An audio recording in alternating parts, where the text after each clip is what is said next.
Okay, cloud gurus, here is challenge number 1.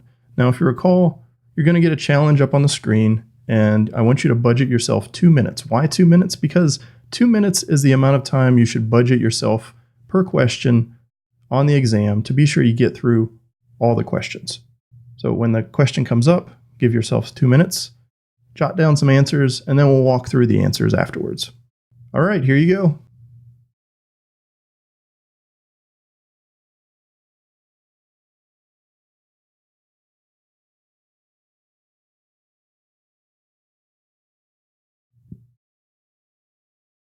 Okay, welcome back. How was that 2 minutes? Did you get done early?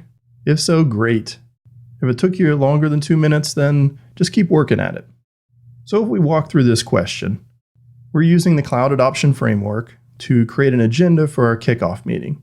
And this question is just asking us, what are the parts of the Cloud Adoption Framework? And so we have to decide which of these items are included by default there. So if we start with option A here, with a shift towards clouds, some of the roles and skills transition from being commodity to highly valued. So we really should take a look at maybe our compensation structure or our incentive structure. And yep, that's part of the Cloud Adoption Framework. That's under the People section.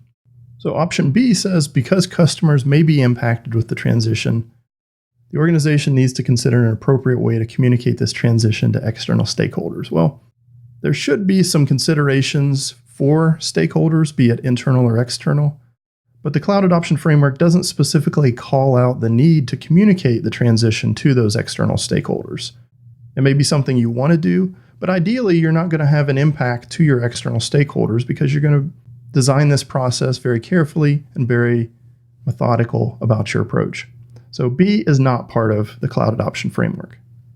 Moving on to C, transitioning to the cloud can change the risk profile of certain parts and functions of the organization, so a risk management aspect should be included.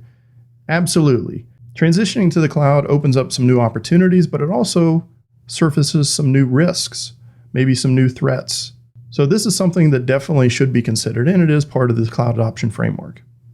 Option D says organization needs a way to evaluate and measure creation of benefits to see if the cloud migration lives up to its business case. And this is absolutely part of the Cloud Adoption Framework. You need to know how you're going to measure the benefits or the success of a cloud migration. Because in some cases, migrating to the cloud may be a negative event, in which case you probably want to reevaluate keeping your on-prem data, or maybe it's just not time. The business conditions aren't right to migrate to the cloud.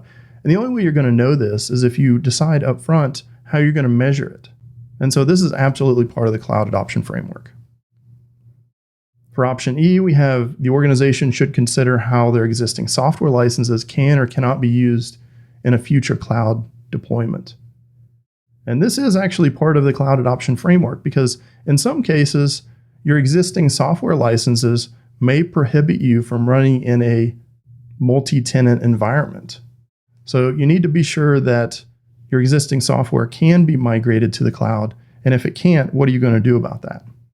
And finally, we have a cloud migration often creates an opportunity to move from CapEx to OpEx, meaning the organization should probably consider a different accounting structure. Well, a lot of companies do move from a CapEx to an OpEx expense model, but it doesn't necessarily mean they need to reconsider accounting structures. And definitely, a Cloud Adoption Framework isn't going to be used in trying to decide if the company needs to change their accounting structure. So option F isn't part of the Cloud Adoption Framework.